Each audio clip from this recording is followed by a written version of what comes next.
So, welcome back to Third Age Reforged and to another battle replay, and to that rarest of things really, a map that's been involved in the game for a while, I would assume, although I can't be sure of that I've never actually covered. And when Winged Swordsman 44 sent this one to me and he spoke of the Lonely Mountain, I was expecting the map used in the Battle of the Five Armies scenarios that we've seen a few times before, but that is not the case here. I don't know whether it was made from the same foundations, but you can see that this is the city of Dale, and it actually includes the interior of Erebor. Now, to what extent I'm not entirely sure. There is a rather wide open space in here, and there are some areas in which the defenders can go. It certainly looks rather impressive, does it not? But I don't know if the camera is going to cooperate fully with me on all aspects. I don't think these bridges are actually going to be used in the defence at all, which is probably for the best, because while they are rather striking, they would make for a rather poor battle replay in general. But this is also going to be not the Battle of the Five Armies, but the battle that took place during the War of the Ring, because all five of the attacking armies are going to be runic forces, and this is of course going to represent the moment where the Dwarves of Erebor and the Men of Dale actually retreated to Erebor itself, with the main city of Dale, of course, being lost. This is a rather interesting battle in the War of the Ring as well, because you couldn't really say that any side that took part in it won as such. I mean, you could say that Erebor and Dale kind of won because they managed to outlast the Easterlings, but it came at such a grievous cost that you could say that in the long run no one really won out in this battle. But even so, as much as this map is rather grandiose, I think it's overall going to be relatively simplistic, with two Erebor armies and Dale defending a rather wide open space within the Dwarven settlement itself, so not unlike a lot of other custom Dwarven settlements which we see scattered about here and there. And it's going to be up to Rhun to try and weather the storm, and Dale and Erebor of course capable of holding a line and peppering you down with varying types of range damage, but Rhun themselves, with their armour piercing, pretty well suited to dealing damage to their foes also, so it should be a rather classic and finely balanced affair.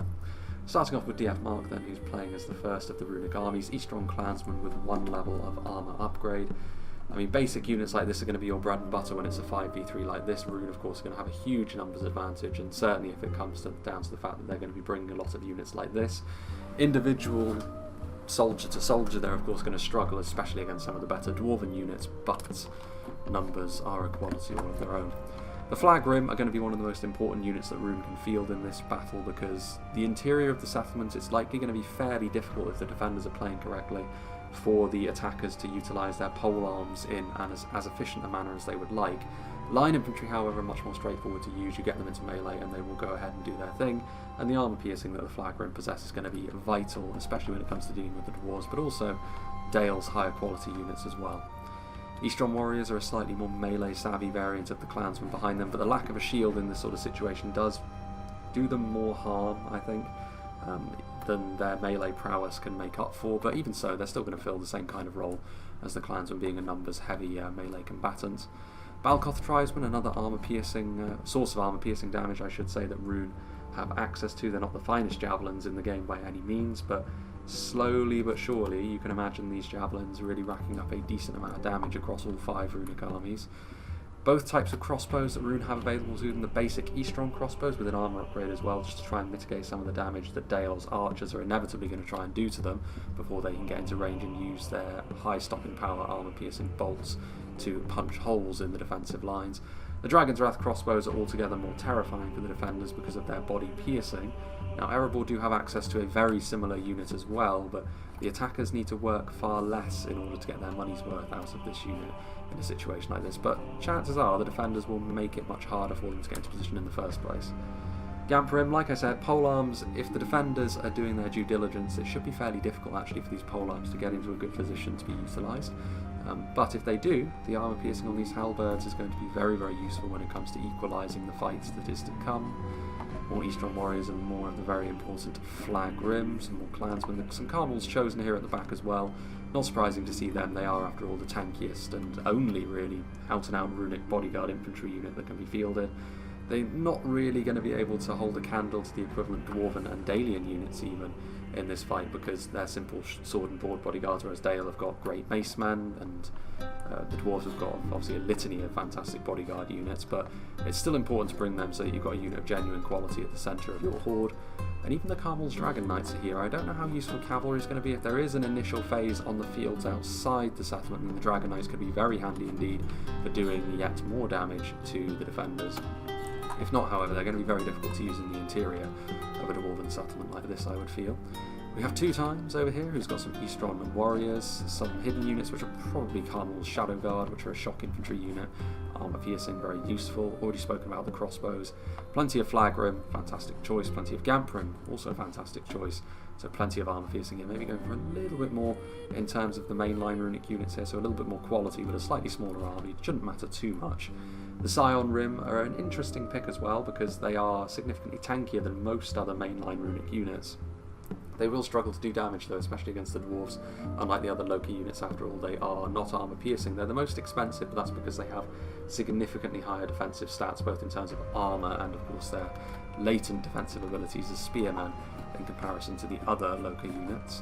The Narim here, so doing a bit of damage with their flaming shots, some unupgraded crossbows, so they will be a little bit more vulnerable to the Dailian archers on the field, and another unit of Carmel's chosen to help tie things together. You can see elements of this map are maybe not entirely finished, which is maybe why we haven't seen it before, but even so, it should be, seeing as most of the battle will probably take place within Erebor itself, shouldn't be too much of a problem. Then we have Leech. He's got some Eastron clansmen, fully upgraded these ones, so they will be a little bit tankier, both to arrows and in melee, but generally speaking they will still suffer in the same manner. A couple of units of Eastron crossbows, some more Balkoth tribesmen, plenty of Gamprim, plenty of Flagrim, very similar army to the last one we saw actually, in the sense 2 Scion Rim, 3 Flagrim, as many Gamprim as he can bring as well. A Gap, which is undoubtedly where some Carmel's units are. Could be Rangers as well. Rangers will be difficult to use for an attacker in a dwarven settlement like this, but we'll wait and see. And another unit of Carmel's Chosen. Moving on to the 4th runic army, we have her Tumehai, who has got, once again, Carmel's Chosen, Dragon's Wrath crossbows, just having a cursory glance to see if there's anything new.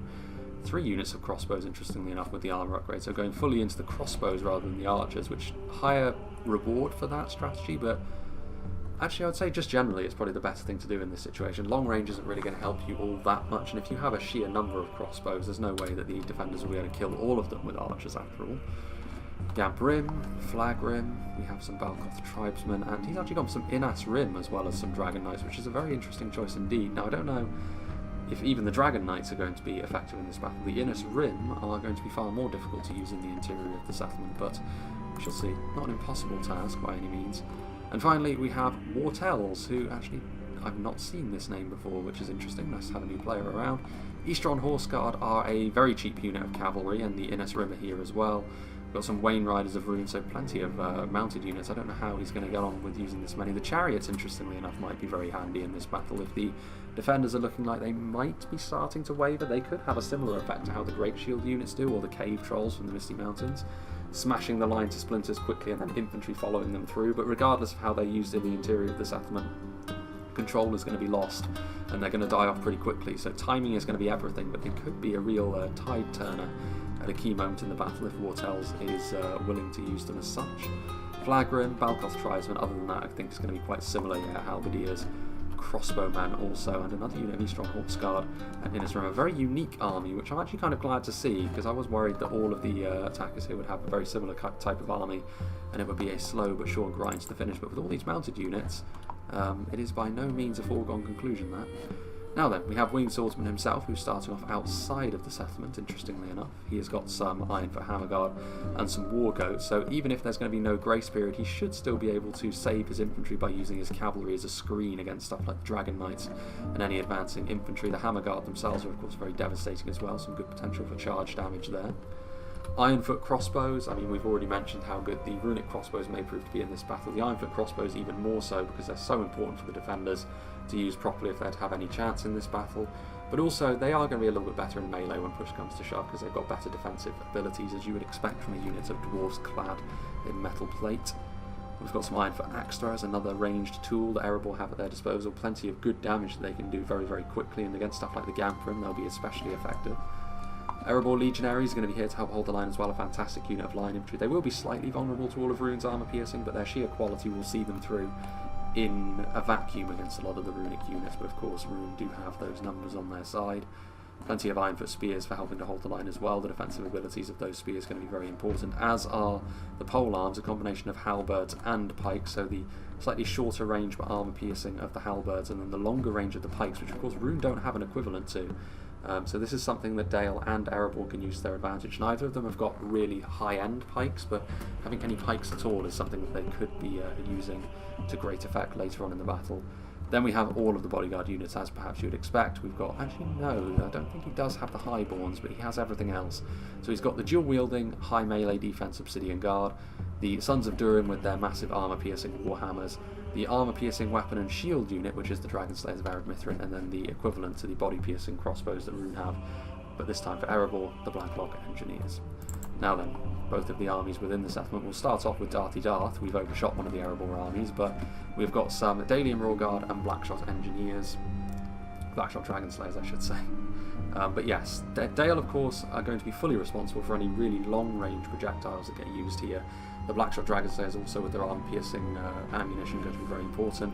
Of course, Erebor don't have access to Rangers. Rangers are almost universally very important to defenders in this kind of situation, so the Athala Rangers could be actually the most important unit on the field for the defenders, outside of maybe the Blacklocks. We'll have to wait and see. Plenty of archer presence here from Darthy, with plenty of Bardian and Marksmen, who are also not too bad in melee, especially when you upgrade their armour, but range is where they're going to have to make most of their value back. Keldon River Patrol are a very basic javelin unit, but still good damage potential from them. I mentioned the Great Mace Men earlier, and here are the Dalian Paladins. Their own armour-piercing outstrips, on an individual level anyway, anything that Rhun can really feel, but Rhun of course have got more of it throughout their army. Swordmasters of Esgaroth, the Dismounted Earls of Dale, and the Barding Herd represent the three mainline upper-end infantry units that Dale can field to form the front line. The Halberdiers backed up by some really solid sword and shield line infantry, and then a slightly more aggressive unit in the Swordmasters, and then a couple of units of Dalian Spearmen to help hold the line as well. We've already mentioned the defensive abilities that spears possess. And then finally, last but by no means least, Diego Rio Ramos. He has also got some Ironfoot Wargoats. Really interesting to see the amount of cavalry that both teams have brought on this occasion. Got some Ironfoot axe throwers, Ironfoot crossbows and pikes. I imagine it's going to be a very similar story here. He's actually got some Ironfoot warriors, so maybe a slightly more numbers heavy approach, which is not the worst thing in the world, honestly, because basic dwarven infantry units are still going to be better than the equivalent from the Easterlings, and you do need some numbers to you if you're to withstand the onslaught, which is maybe a mistake many defenders do make when selecting their armies. Dwarven Miners and Axe Guard of Erebor also represent more armour piercing. Erebor Legionaries, Sons of Durin, Obsidian Guard. We also have some Dragon Slayers, and he does have the Highborns of Erebor, which I guess for the purposes of, well, for argument's sake, we'll just say that this is where DAIN is, so Diego gets to play the part of DAIN, and wherever the Dalian general is, which rather fittingly actually is in the Royal Guard, that's going to be King Bran. So we'll see if those two can actually survive the battle this time around, or whether or not it will play out exactly as it did, which is in a rather Pyrrhic Erebor Dale victory, or whether history will change entirely and Rhun will have outright victory, as a 5v3 usually turns out in, but we'll see. There may be a cut, there may not be much of a cut as well though, depending on how this battle was set out. We'll have to wait and see how Winged Swordsman is treated by his opposite numbers in the gold of the Easterlings, but we'll wait and see. I'll make a cut and we'll rejoin when the battle is getting underway. So the situation has developed quite considerably since the army composition screen that we saw, because all of the armies were defending Erebor itself, but there has been a lengthy grace period here as the Dalians were allowed to take up position within Dale itself, so I thought this was going to be a battle purely about the last stand, but instead it's going to be about the whole battle, which is pretty good to see. It also makes it more varied. I was worried that this battle would turn into a simple slogfest around the gates of Erebor, but that isn't going to be the case now that the Dalians are in the city and the dwarves are going to be defending outside of the gates of Erebor as well. Now this does make it even harder, I think, for the defenders, because they are cut off from one another. They can't consolidate a good defensive position, and that means that Rhun should be able to overwhelm the two pockets of defenders, but it kind of depends on how the battle develops, because the city over here is actually a fairly defensible position given the fact that Rhun are going to have to go across both the bridges and go across this little canyon over here, which does seem to be their first choice, which is understandable given the difficulties attacking across bridges, but pretty good defensive position actually for Dale to utilise initially, which may be their saving grace against what will be two of the runic armies.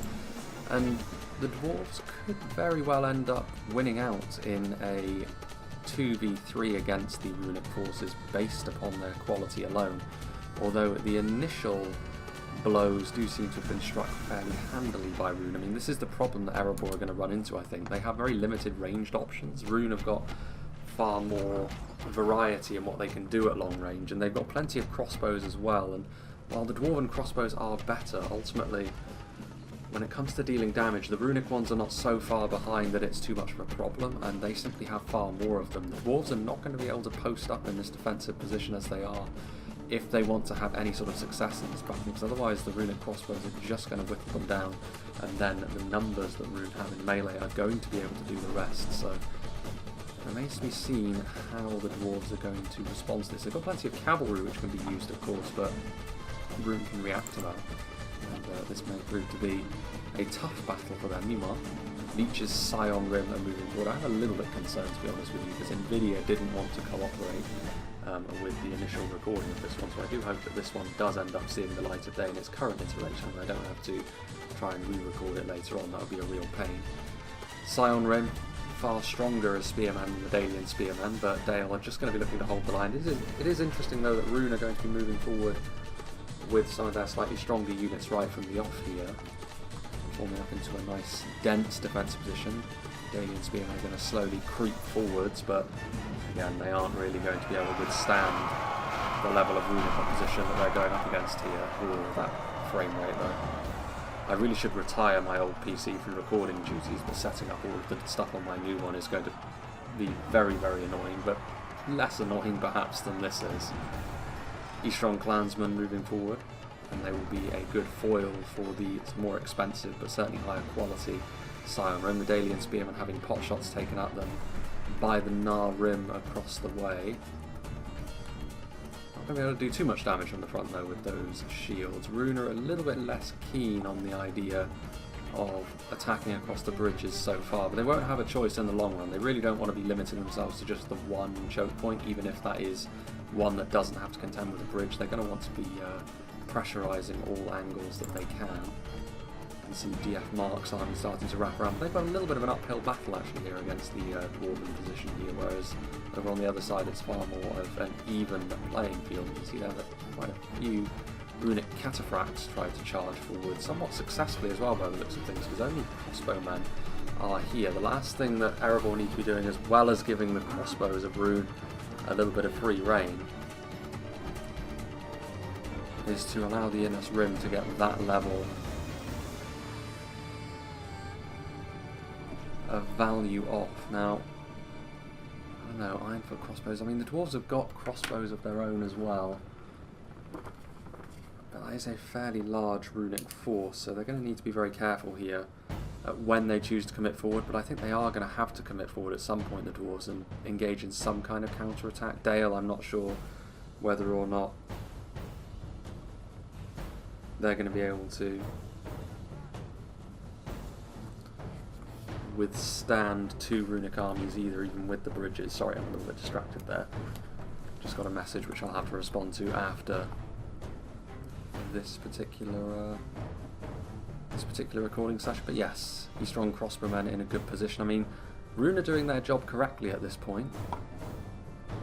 It's not their fault if the dwarves are not reacting appropriately to the kind of threats that are coming at them. Wartels moving in, but the Innis Rim are already shaken, and being involved in a prolonged melee fight with even the lowliest of dwarven infantry units is not going to be particularly good for their chances moving forward in this battle. Oof. I mean, again, this is a map that has been involved in the game for quite some time and hasn't been used as of yet, so it may be because the frame issues are not only stemming from my end. I kind of hope they are only stemming from my end, to be honest with you, but hopefully that doesn't prove to be fatal for this replay. Dalian Spearmen struggling here against the Flag Rim once again. Armour piercing being utilised against the men of the north. Dalian Spearmen do have a decent amount of armour behind them as well, and spears, they're not going to be able to respond in kind. Barding Herd though, on the front line, this sort of halberdier unit is going to be very effective actually against the heavy spearmen that Rhun have committed forward here, and even against the armour upgrade of militia swordsmen that have also been committed to the front line as well. Bardi and Marksman doing their best to offer a bit of support, but the terrain is not on Darthy Darth's side here. If he wanted to utilise the terrain a little bit more so, he would have had to retreat a little bit further into the settlement, but perhaps he is counting on the bridges more so. It's really the choice between using your archers slightly more efficiently and trying to take advantage of the narrow chokes that the bridges on the front end of the settlement offer you. I don't know. Shot being utilised. I mean, Rhun are attacking through multiple angles here, but only a unit of E-Strong warriors over here, which are not going to do too well even against basic Dailian spearmen. Plenty of flaming shot being brought in as support though. Still some of the Ironfoot crossbows firing away. What are they going after? Probably should be going after the Gamp Brim, to be honest with you, but still the E-Strong crossbows are proving to be their target. Maybe a good opportunity here for the Ironfoot Wargoats to do their thing.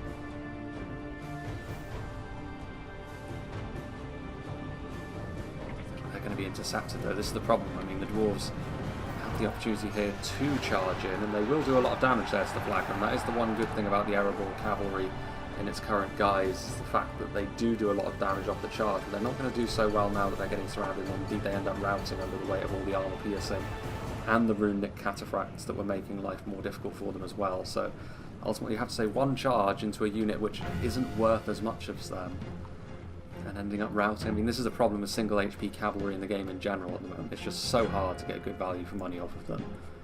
And so Diego Rio Ramos has learnt once more. Terrible legionaries are here, still the dwarves kind of being poked at from long range, and so far you have to say they don't really have any answers to the way that Rhun is set up. If Dale were here defending with them, it would be a different story. Dale could utilise their own archers to very good effect in this situation, but they are not. Thematically, the battle has gained, I think, from the fact that Dale are within their own settlement here from the outset, but mechanically perhaps it has not. We'll have to wait and see, and hopefully it's not a crushing runic victory come the end of the battle. We're adding more numbers here to try and buckle the Dailian formation, which has kind of worked, regarding her getting forced onto the back foot a bit, but taking a lot of damage at the hands of the Dailian halberdiers, and with the javelins also in close support, this could end up being a bit of a sticky situation for Rhun when it comes to their morale. The marksmen also still firing away. Plenty of runic reinforcements over here though, so Dale are going to have to keep up this kind of pace for quite a while yet. Bodyguard being added to the front line, which of course is going to be a very tempting target for the Nar Rim across the way.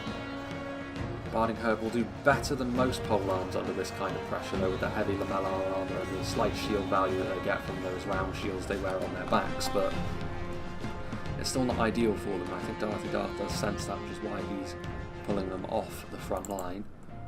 Meanwhile, still we're seeing a little bit of a game of tag between Erebor and Rhun over here.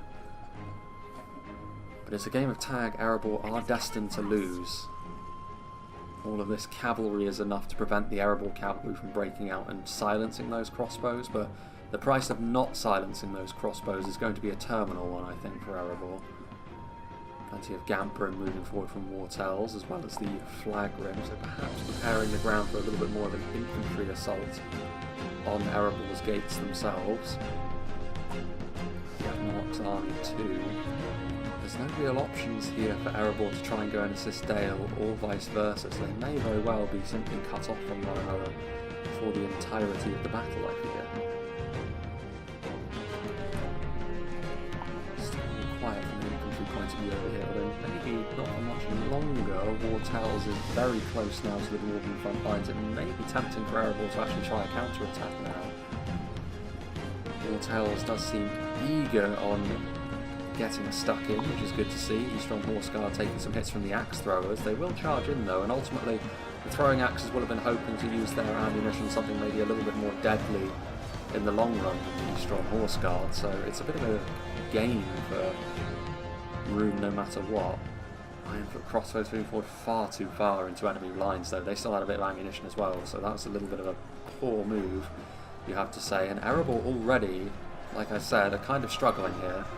They don't have the numbers to defend from the front like they're trying to. And Rhun, after softening them up with some crossbows, a few scattered cavalry charges here and there, the infantry is now in play, and this armour piercing from Rhun is the sort of thing which will put pressure on Erebor. I don't think they're going to be able to withstand too much of it, to be honest with you. Another hailstorm of runic crossbow bolts comes down. Wain Riders of Rhun also throwing the odd arrow into the mix. What are Rhun going to be doing from this side? DF Mark slowly closing in from the north as well. Although from the way Erebor's gates are situated, that would actually be from the west, wouldn't it? Actually, I think orientation-wise, I think this is all messed up, but no matter. Dalian Spearmen actually holding onto the bridge quite well. Temporary support from the Barding Herd has definitely yielded the results they would have wanted against the flag rim that were crossing across the bridge. More runic forces being committed over here, and you can definitely understand why Rhun are prioritising this way in to the Dalian settlement. Some Earls moving forward, some black shots maybe trying to get some point-blank shots, but some flag rim getting in the way of their plans. But a unit of Earls should be enough to help shore up this defence for the time being, even if the armour piercing from all the flag rim here will also be quite effective against them. Dale still I think Dale is standing on surer ground certainly than their dwarven allies are over at the gates to the Lonely Mountain. Many runic forces left over here as well. Token efforts crossing the bridges, and it certainly shows.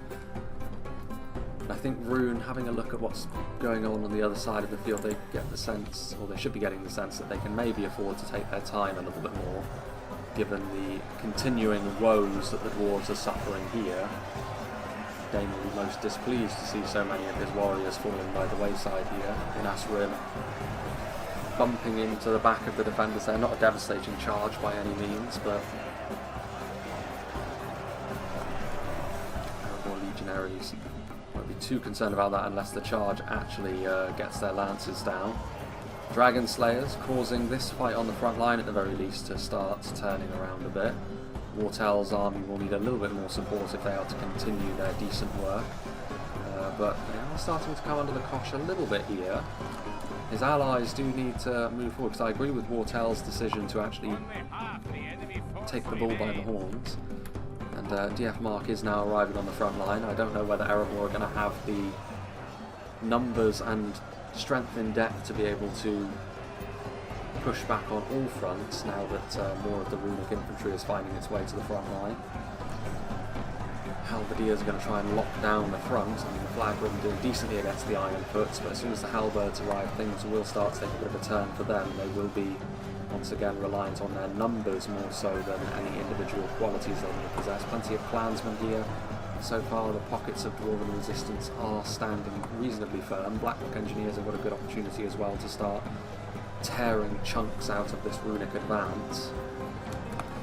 That is going to be their great hope, the fact that they could maybe do a large amount of damage rather quickly. Hammerguard versus Dragon Knights. The Dragon Knights already a little bit depleted, so the Hammerguard should go on to win this one without too many issues. Balance of forces is evenly matched. The Runic General was in a chariot. It's a bold course. A bold call.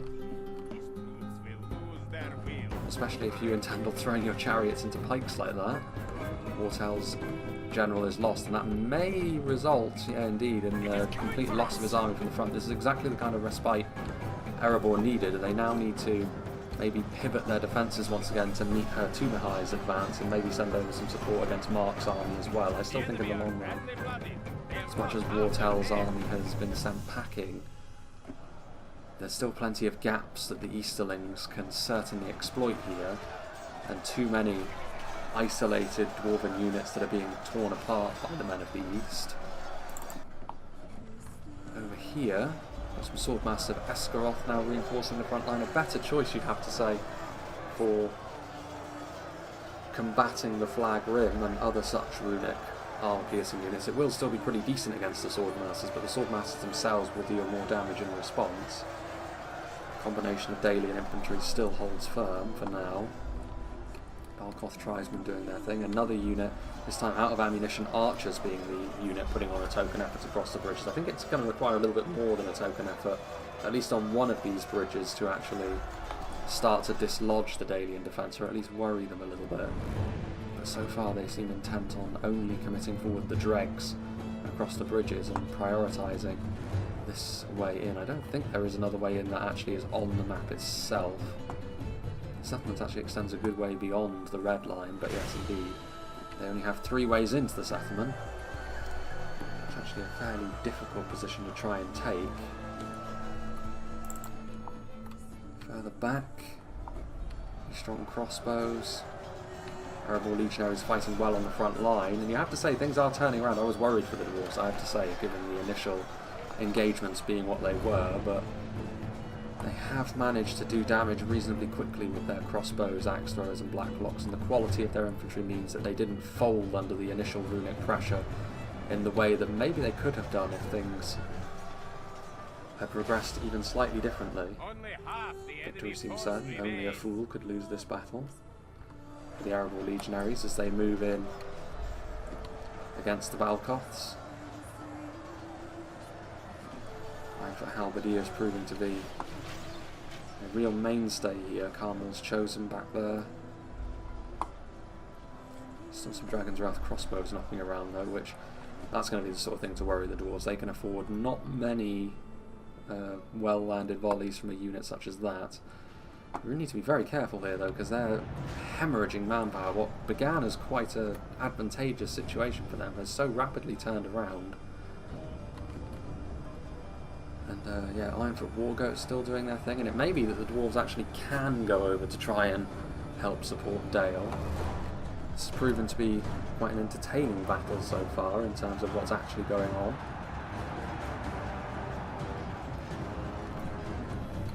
Spears and crossbows that are out of ammunition moving forward. Still plenty of good quality units, including the Dragon Slayers, exactly the sort of thing which Rhun don't really have an answer for one-to-one in melee.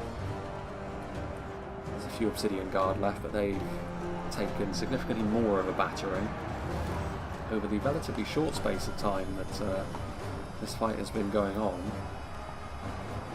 And weirdly enough, I'm actually surprised the battle still has this many frames left in it, to be honest, based on how quickly Erebor have turned their fortunes around over here, and based on how they really should be looking to maybe go to Dale's support. Maybe Rhun are going to try and double down and take Dale, the settlement, and the dwarves will have to then try and wrest control of it away. With the Sapphire Bladesmen taking a hammering at the hands of the Blacklocks, and such an important unit that, the Sapphire Bladesmen. You can see how quickly body piercing and armor piercing projectiles are, how potent they can be when they're mixed. That was a multiple HP unit that was melted in seconds. Still a lot of Balcoth tribesmen roaming around though. Some Carmel's chosen on the front line, and they, alongside what remains of the runic forces over here, are going to score at least a partial victory over here. And some Dragon's Wrath crossbows as well, but Erebor are going to be able to send some reinforcements across at the very least, but I don't think either side is going to be looking too healthy after this. But the continued runic retreat over here is going to prove to be a bit of a concern. Rhun are trying to reform their ranks, having some success at doing so. I mean, that's the thing, Erebor's army itself is now relatively small, so I don't know whether they can afford to cross the open terrain and try and support Dale or not. But that was a pretty bloody fight that happened pretty bloody quickly. Let's see, still Rhun prioritising this way in. You can see the mixture of Dalian and runic bodies on the floor, going halberd to halberd with one another. You would give the edge in that particular fight slightly to the Barding Howard, just because of their slightly bulkier defensive stats, but in this sort of situation it's going to come down much more to momentum, I feel. More units required for Rhun to try and seize that momentum. Some Bardian marksmen trying to make life a little bit more difficult for them. Finally we're going to see some more units crossing the bridges, maybe seeing the rather quick fate of their allies trying to batter through the gates of Erebor itself. A little bit more haste imbued in the runic assault over here, with some more flagrim crossing the bridge. That armor piercing should be more than enough, along with the numbers, to finally finish off this unit of Dalian spearmen. Back over here, not many Dalian spearmen remain, but plenty of archers ready to presumably attack the flagrim as they cross the river, or what used to be a river. The Wind Lances doing their thing. Under normal circumstances, you'd maybe want to try and target down a unit that's worth slightly more than the Flag Run, but here I think they're actually doing the right thing. More casualties more quickly may very well cause the Runic players to panic and maybe just throw the lot in. We have left over here not much at all, not much certainly that's going to be able to stand up to the dwarves in melee. Balcoth Tribesmen simply won't have the gumption to face dwarves in melee. A few down for him. There's also the Carmel's Chosen, which to be fair are going to be far more at home in this kind of company. But even so, you can see there are a few Dragon Slayers still mixed in amongst the dwarven ranks. Plenty of dwarven fighters still around, many of which have got armour piercing, so even the Carmel's Chosen are not going to be enough here. But having said that, I don't think the dwarves are going to have the kind of force which can bail out Dale and secure an easy victory here for the defenders. Still some Sons of Durin who have not yet been committed forward, but some more dwarven reinforcements, so they are going to be able to defeat Mark's army as well. So Erebor are going to have victory in front of the gates of Erebor, but it's all going to come down to the other fight then. Will Erebor be able to hotfoot it over to Dale in time to really mount a unified assault, a unified effort on driving the Easterlings away? So far, of course, the defensive generals still stand firm. I'd imagine that DAIN has probably been in harm's way a little bit more so than King Brand as of right now. The Daily Royal Guard still will be plying their trade from afar. Gamperin, Scion Room, so some decent units still left. I mean, the Dragon's Wrath crossbows could be devastating, but they need to... What they really need to do is try and force Dale back into the settlement and then post up the Dragon's Wrath crossbows as a rear guard to prevent the dwarves from reinforcing Dale. Earls of Dale committed to the front line as well to try and stop the Runic advance across the bridge. Successfully for the time being.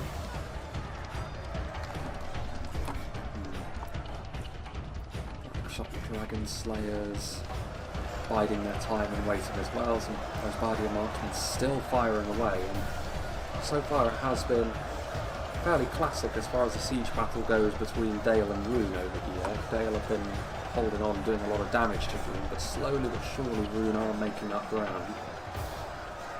The tipping point, I think, will be the fact that Rhun are on a timer at this stage before the dwarves arrive, and any sort of intervention from the dwarves is going to make life significantly more complicated for them. Again, Earls of Dale over here holding on to the front line, but a combination of Flag Rim and Scion Rim should be more than enough.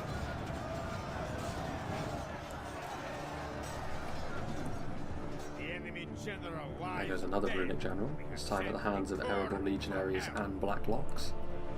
Another Runic General, so all of the Runic Generals that were facing off against Erebor in front of the Lonely Mountains gates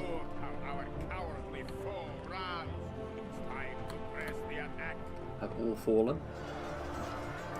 And all of a sudden, Rhun in trouble, but the balance of power is still relatively even, so it does go to show that in spite of the rapid dwarven heroics that have happened over here, Rhun perhaps still in the ascendancy against Dale when it comes to taking a human settlement in this part of the world.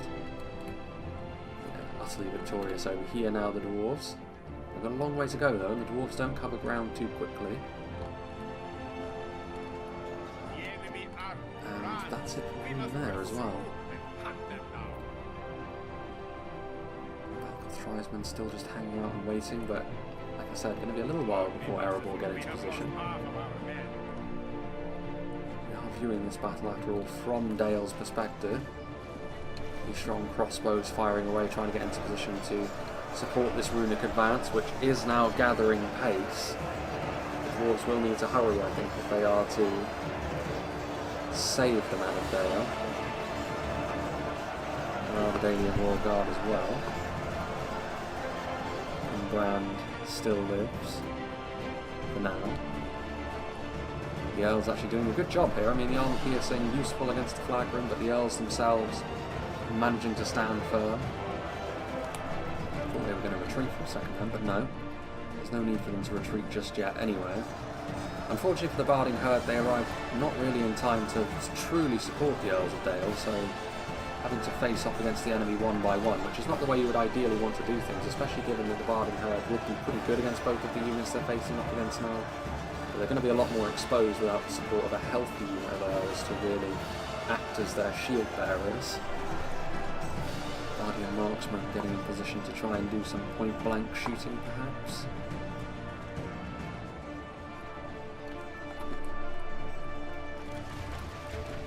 They are going to be able to do so, but maybe with a bit of friendly fire mixed in, some Eastern crossbows heading to the front line as well. Blackshot Dragon Slayers still.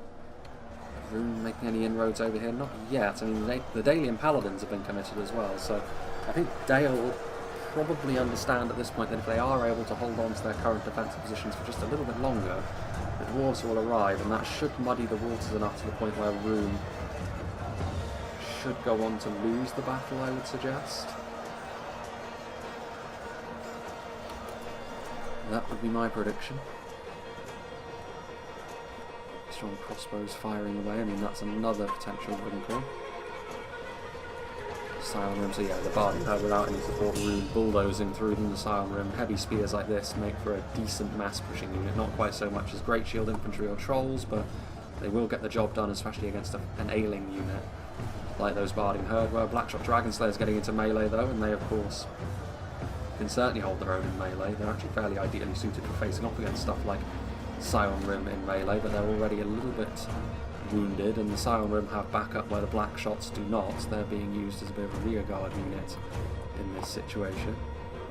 Other unit of Black Shot Dragon Slayers over. 2 units of Black Shots is an expensive thing to bring.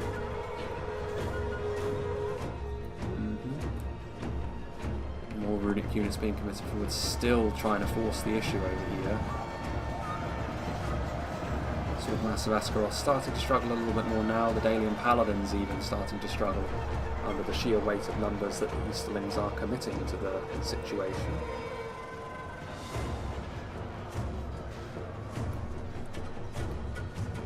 Dailian Royal Guard trying to offer a little bit of support. Bardian Marksman falling back. So I mean, Dale, if they were left to their own devices here, would most certainly go on to lose this fight against the Easterlings.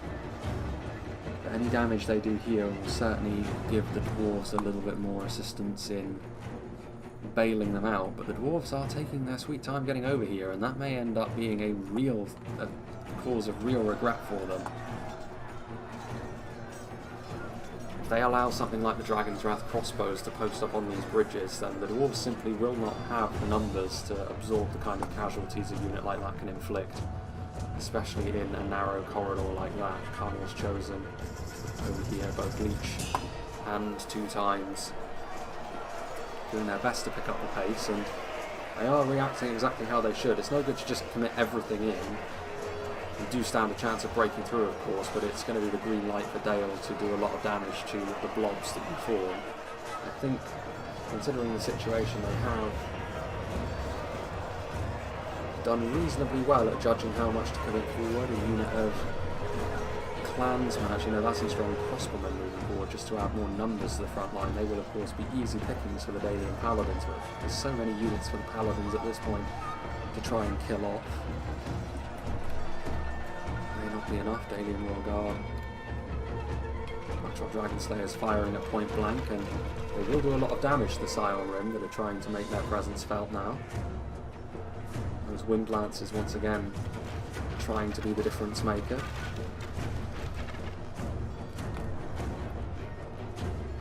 Still able, maybe they'll get one more volley off before finally the Scion Rim will force the issue in melee.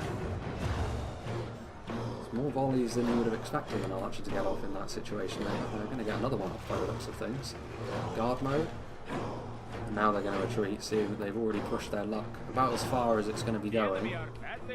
Scion Rim. Blackshot Dragon Slayers and Bardian Marksman actually doing a pretty good job here as the Scion Rim push through these units completely. But the Carmel's chosen on the front line. I think this will be the final end for the Dailian units that still remain over here.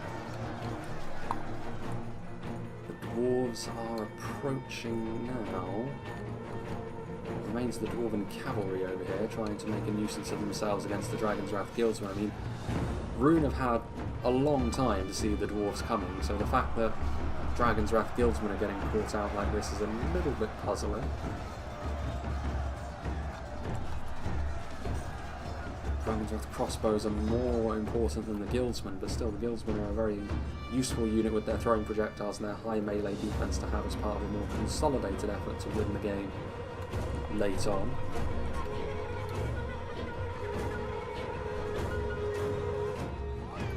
Dragon's Wrath crossbows may be seeing that.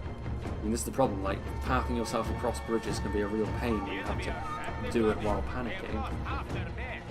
A good opportunity to kill off some dwarves here though, a combination of Dragon's Wrath crossbows and Guildsmen doing the business. Ironfoot spears taking some hits. I mean, the Dragon Slayers are there, but unfortunately the Ironfoot crossbows were the ones that took much of the damage.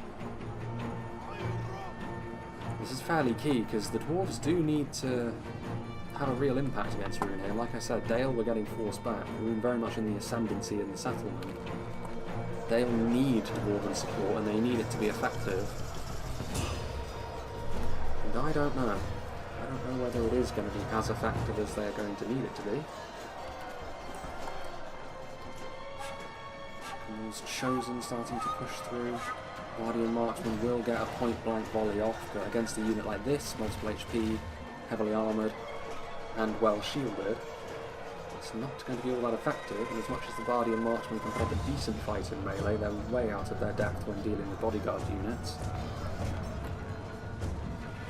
And here, King Brand is in real danger at this point of being killed off before DAIN and what remains of his army can arrive to relieve them.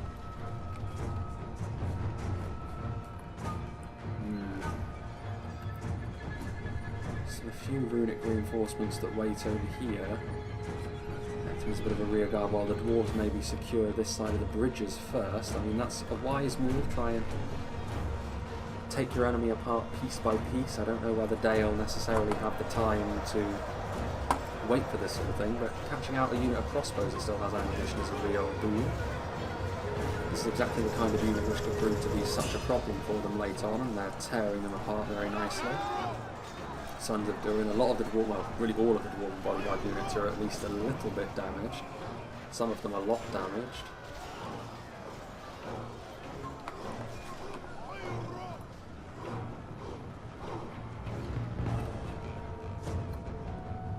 City and Guard, 6 of them. 23 Sons of Durin. Units like the Sons of Durin can be so effective late on, but one thing that will concern the dwarves is a front line like this still able to be formed by Rhun. Healthy units of halberds and crossbows, pike and shot in the late game.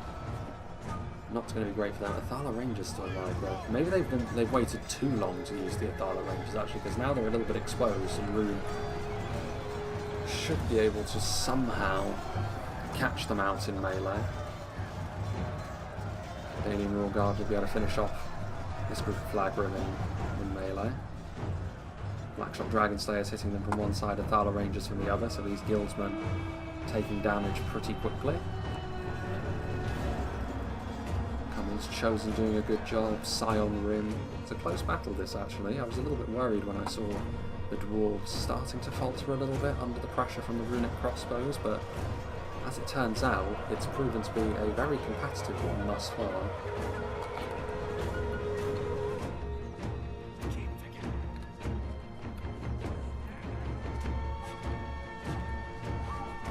Chosen. I mean, this is I mentioned earlier how Bardian Marksmen didn't do too much damage to them from the front. Blackshot Dragon Slayers with their armor piercing projectiles are a different matter. They will do more noticeable damage. It's exactly this kind of damage which will be so important moving forwards, because if it comes down to very battered and bruised armies going up against one another, the dwarven bodyguards that still remain, you would imagine probably have the stuff to be able to win this battle outright. Dragon's Wrath crossbows are still there, Blackrock Engineers finishing off some tattered remains of these runic units which are still scattered across the landscape.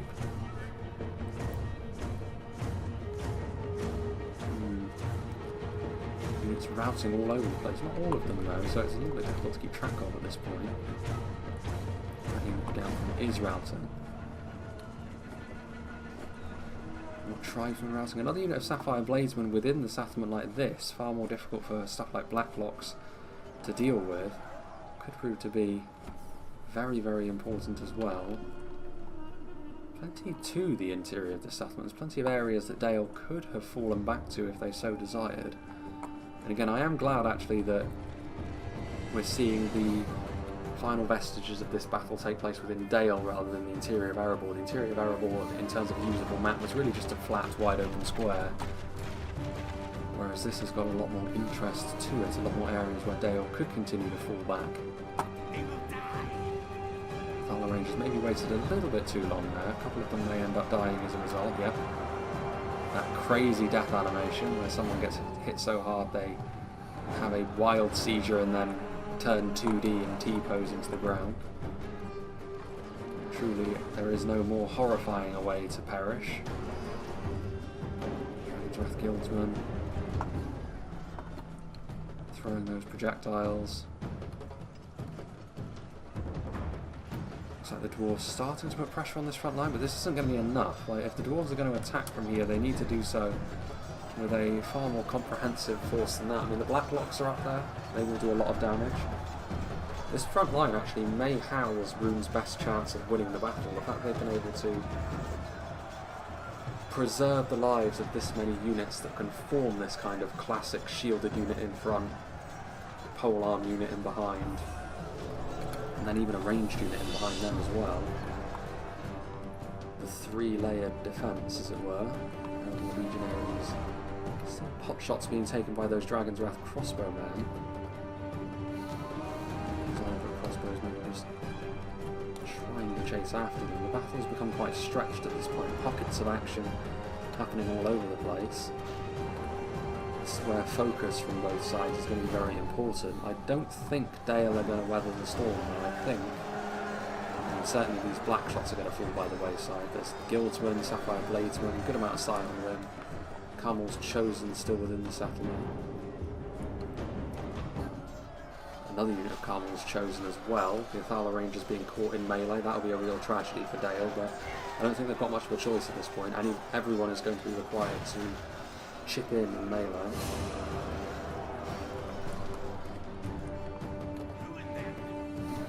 Ruin. It's an interesting command to give. Gaining more guards still out of harm's way for now, so the king remains safe. And here this will be a concern to the dwarves as well. This one unit of these strong crossbows, again, basic though they may be for crossbowmen. They're in a good position, the dwarves are exposed. The halberdier formation is a little bit messier than it once was, but as long as they can stay reasonably together with the spearmen, they should be able to hold the dwarves in place long enough for those crossbowmen to apply their grisly trade. Behind the final 10k frames as well. Dead even, 92%, 92%. That does mean, of course, that Rhun have got the edge when it comes to numbers, but they certainly don't have the edge when it comes to morale when they're facing up against someone like Erebor. So a morale shock may still be key, but Leech and Two Times have both got their generals within the settlement, and I don't think Dale are going to be able to kill the generals at this point.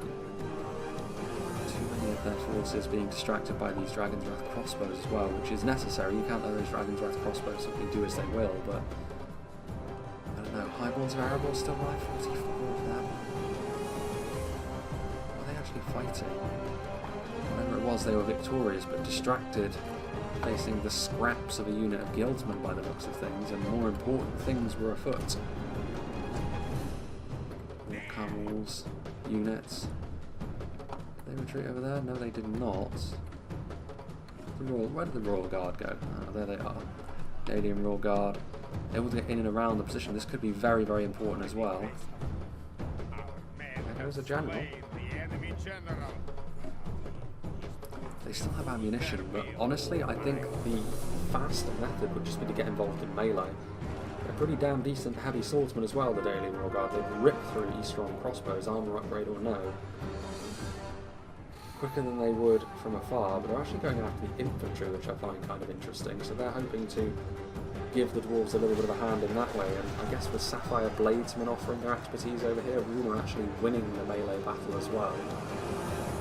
It's going to be a cause for concern. I mean, the high quality dwarven units necessary to win this fight. Highborn simply crossing the bridge to get into the settlement as well, maybe trying to consolidate with what there is of Dale now. Rhun wisely turning their crossbows around now and going after the Daily Royal Guard, and already the Daily Royal Guard taking a lot of damage. They may live to regret their decision to not simply get into melee now, because I don't think they actually have the numbers anymore to outright beat the crossbowmen in melee. Maybe they still do, the crossbowmen are that poor, but they're going to be cutting it far closer than they ever needed to, really. How's this fight progressing? I mean, it's high quality units, Blacklock Engineers, there's a few Sons of Durin left in there. The Dragon's Wrath crossbows are still alive though. Ironfoot crossbows going to be able to... Well, they're finally going to kill the Dragon's Wrath crossbows, I think, but it's going to come at a cost, like everything often does.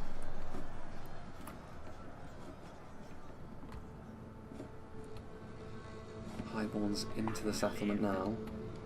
There's 12 Dragon Slayers in here, alongside the Black Shots. They've been victorious. It is very, very close still. I think if you're looking at the individual quality of the units, Erebor and Dale should go on to win it, but it's not quite that simple. They're a little bit more scattered, a bit more disparate. Yeah, the crossbows having to fight uphill. Daily and Royal in spite of the initial savaging they took from the couple of volleys the crossbows landed, are still going to be able to win out in this fight, ultimately.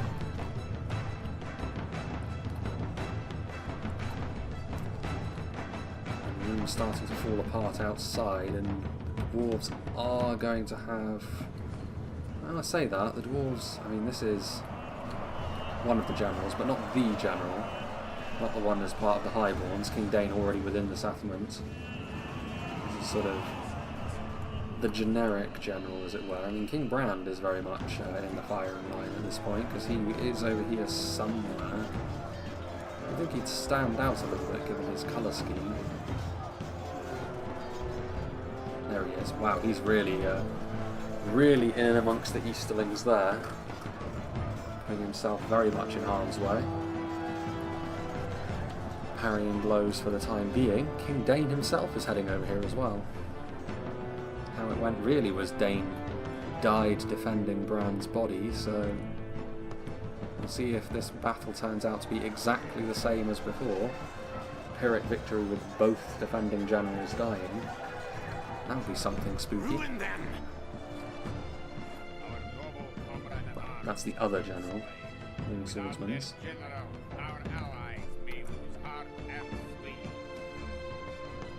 Yeah, fighting side by side now.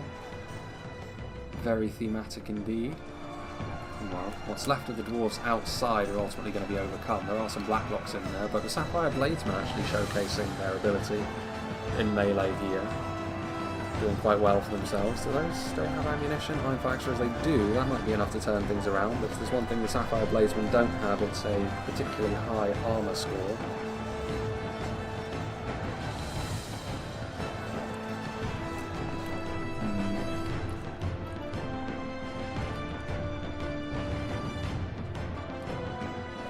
Easy when the Highborns arrived.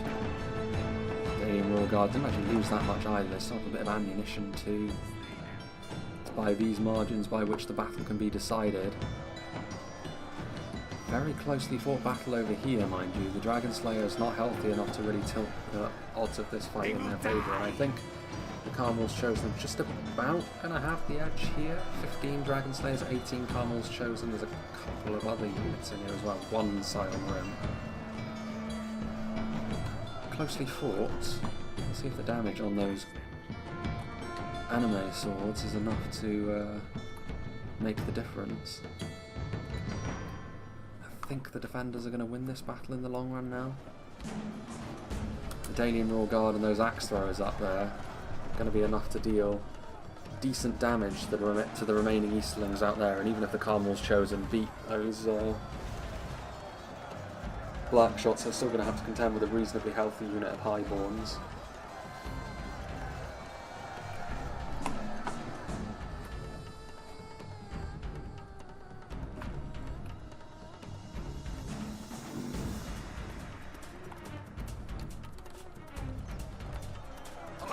Yeah, the black shot's starting to fall away. Still a fair amount of time left in this battle in terms of frames though, which I find to be a little bit surprising, so I think we are going to go up to ×2 actually. If only to hasten the movement of a lot of these units, which at this point manoeuvring I think is going to account for a fair few of the frames that remain. In fact, I was trying to get a bit of a better angle, and succeeding in doing that.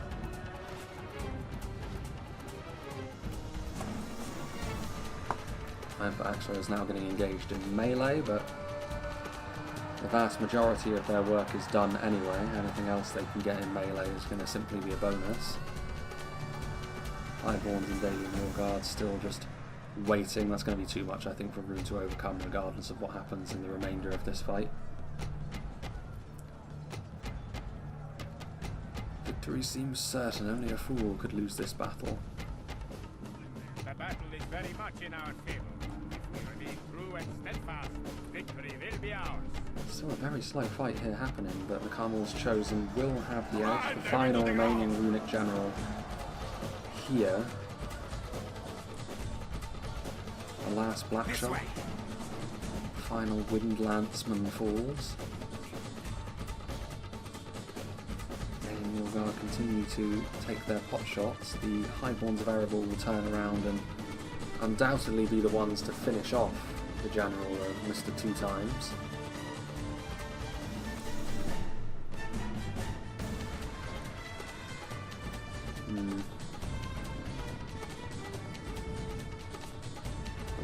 The one side room actually survived that encounter with the black one. That's kind of impressive, and he's managing to survive a fair few blows from the Highborns as well. No mean feat, they are more of a defensive bodyguard unit, but still, they still hit reasonably hard. There goes the final runic bodyguard. And that is going to leave just the forces out here, I believe. And the rear guard will continue to try and shoot them down before they arrive. I do like the look of the Earls and the Royal Guard. It's been something that's been in the Third Age games, the various Third Age games, ever since Vanilla. Going to get involved in melee. Is King Brand going to fall here in the final quarter? Well, no, because he was on the edge of the unit, so he's going to face off against the Scion Rim rather than one of the Sapphire Blazemen, which would have been the most likely unit to finish him off. Our men are winning the battle. If we continue like this, we will smash the enemy. Still 99% to 99%. I really hope nothing's wrong with the recording, to be honest with you, because this has been a really good battle, and I do want to be able to show it. Thematic as well. For quite a while, where we didn't really have any themed battles, we've had quite a few. Well, I've been given quite a few. The second one that I've shown in a row at this point, I believe. Our army is tired. The enemy are Rhun. We must pursue and hunt them down. Many players admitting defeat. So what actually remains then? What is left? It's looking like not a whole lot. Maybe there's some runic units further back in the settlement and that's what's still left. No, I can hear, yeah, Nargrim routing. People shouting and hollering to run for their lives. They're routing as well. I don't see anything remaining. Which is peculiar, but there we go. Those units are not left alive either. Oh, have we got someone kiting? Is that the situation? Nope, it's them. Maybe Wartels went AFK, because if he was, he would simply have these units retreat from the field anyway. I think they're going to get shot by the Royal Guard. It is coming Indeed for us. They are. One more volley will be enough. And there we have it. Our soldiers have fought and died well today. We are victorious. And that is the end. Erebor itself saw very little of the action actually. Most of it centred around the city of Dale itself. So yeah, big thank you to Winged Swordsman 44 for sending this one in. I was a little bit concerned by the start of it, to be honest with you. It had all the hallmarks of a really good theme, but one that one side would actually steamroll it. In the end, it did not prove to be the case. The amount of damage Erebor were able to deal to that runic assault that happened on the front end of that settlement was significant. Also, I think the slightly unorthodox army composition of Wartels probably didn't help him when he was the first one in to try and test that dwarven defence after the little bit of softening up that the crossbowmen were able to do. So yeah, there's a lot of factors at play there, but very well played to the defenders. They managed to take a situation which, under normal circumstances, you'd be very hard pressed to win as the defenders in a 5v3, and they actually managed to do so. So that was pretty cool. Let's see what did the damage for Dale, seeing as we were actually seeing this from the perspective of Darthy Darth, even though it was sent to me by Winged Swordsman. So 2 Blackshot Dragon Slayers, both of them doing quite well also, so getting good kills at range and in melee as well. Under normal circumstances, high damage single target archers like that are going to be better at quality of kills rather than quantity, but on this occasion maybe a little bit of both. Athala Rangers, very disappointing though, only 92 kills, maybe waited a little bit too long before using them to get the most out of them, but then the terrain isn't really on your side as the defenders ultimately on this map, which is unfortunate for you, but it's not the end of the world. Dalian Paladins doing quite well, given that when they were committed things were already starting to go a little bit south for the defenders in that area. A few other units getting 100 kills, including a unit of Earls. The Barding Herd doing quite well, most of them anyway, and the initial defences from the Dalian Spearmen also not doing too badly at all. King Brand even doing a decent job. So yes, this pretty much went to code. A bit of a Pyrrhic victory really for the Dwarves of Erebor and the Men of Dale, but on this occasion at the very least King Dain and King Brand managed to live to see the end of the War of the Ring, which is nice for them. So yeah, big thank you to all the players once again. As far as what's going to be happening soon, I mean, the most exciting thing, I guess, is the next battle to come out after this one. I think it's going to be the very next one. It may be the next one, or it may be the one after that, but certainly within the next week or so, we are going to be seeing a preview for the new patch. The first battle replay that I will have shown from it. There has been test builds that have been rumbling on for quite a while now. To be honest with you, most of the year there have been little test battles happening here and there, but things do seem to have ramped up a little bit over the last couple of months or so. And I will be showing a replay from one of the test builds that was utilised, so that's going to be good. It's been a long time coming, so yeah, but the people involved were very eager for me to showcase it, so it must be a good one. And yeah, it's going to be good to see some real fundamental changes happen to Reforged, which is needed, I think, to freshen things up at this stage. There will of course be other things, like I will still be doing stuff from the current patch for quite a while at this point, because I've still got replays that I need to work my way through. I am still in the process of migrating stuff over to my new system, which is one of my main fears based on this replay, is that the Nvidia on my old PC really didn't want to cooperate at the start of this. I think I've managed to get away with it a little bit, but there's no point in putting up with such aggro for too much longer, so things will continue to progress in those terms. Now, we're also in a bit of a rare situation in the sense that I'm actually recording this one the very day before it comes out, unlike normal where there's at least a 2 or 3 week gap between the recording when it comes out. But because I've already gone through the entire backlog I had based on my recent work trip away, I've only just managed to maintain my schedule. I thought I would have to take a week out, just based on the thought that I wouldn't be able to get enough replays recorded, and I thought, well, I'll just take a week out and then resume. But I have actually managed to maintain the schedule somehow, so that's good. But it does mean that I've been somewhat exhausted. There has also been another downside to that, in the sense that I really haven't been as active on my channel in the comments section and the like as I really ought to have been, and that's something that I will be looking to improve over the coming weeks, especially as we move into winter, and regardless of what happens I will be able to be a little bit more active in general, I hope. But yeah, I do apologise for not being more active in the comments section. I haven't really responded to any comments on my channel for the past 3 weeks or so, because I've been away, and ever since I've got back I've just been exhausted, and I still am, to be honest with you. But at the very least I've been able to maintain my 2 videos a week schedule, and hopefully now moving forward that I've got a little bit of time off, I will be able to recharge the batteries a little bit, build up a little bit of a backlog again, so the channel can keep chugging along as we make our way towards the end of 2022, and hopefully the much vaunted and talked about, at least from my perspective anyway, overhauls to the channel will be making their way ever closer to us. As far as Anything else? I don't think there's anything else for now, but yeah, new patch preview will be the next video out. That is certainly the intention anyway, and hopefully it will breathe life into the mod again that has been needed for quite some time. Not just from a general perspective, but also from my perspective as well. There's only so many battles you can see before I feel like I've kind of seen everything that the game has to offer in its current state at this point. So some new stuff definitely needed. And also, if the new patch is right around the corner, maybe we can start to do a few faction overviews once again as well. It's been a good long while since I've done that for Reforged, or indeed for any game in general, so it was how my channel initially started out after all, so a bit of a return to my roots there.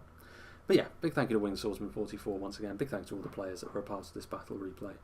I hope you enjoyed this, and I hope you'll join me for whatever is next.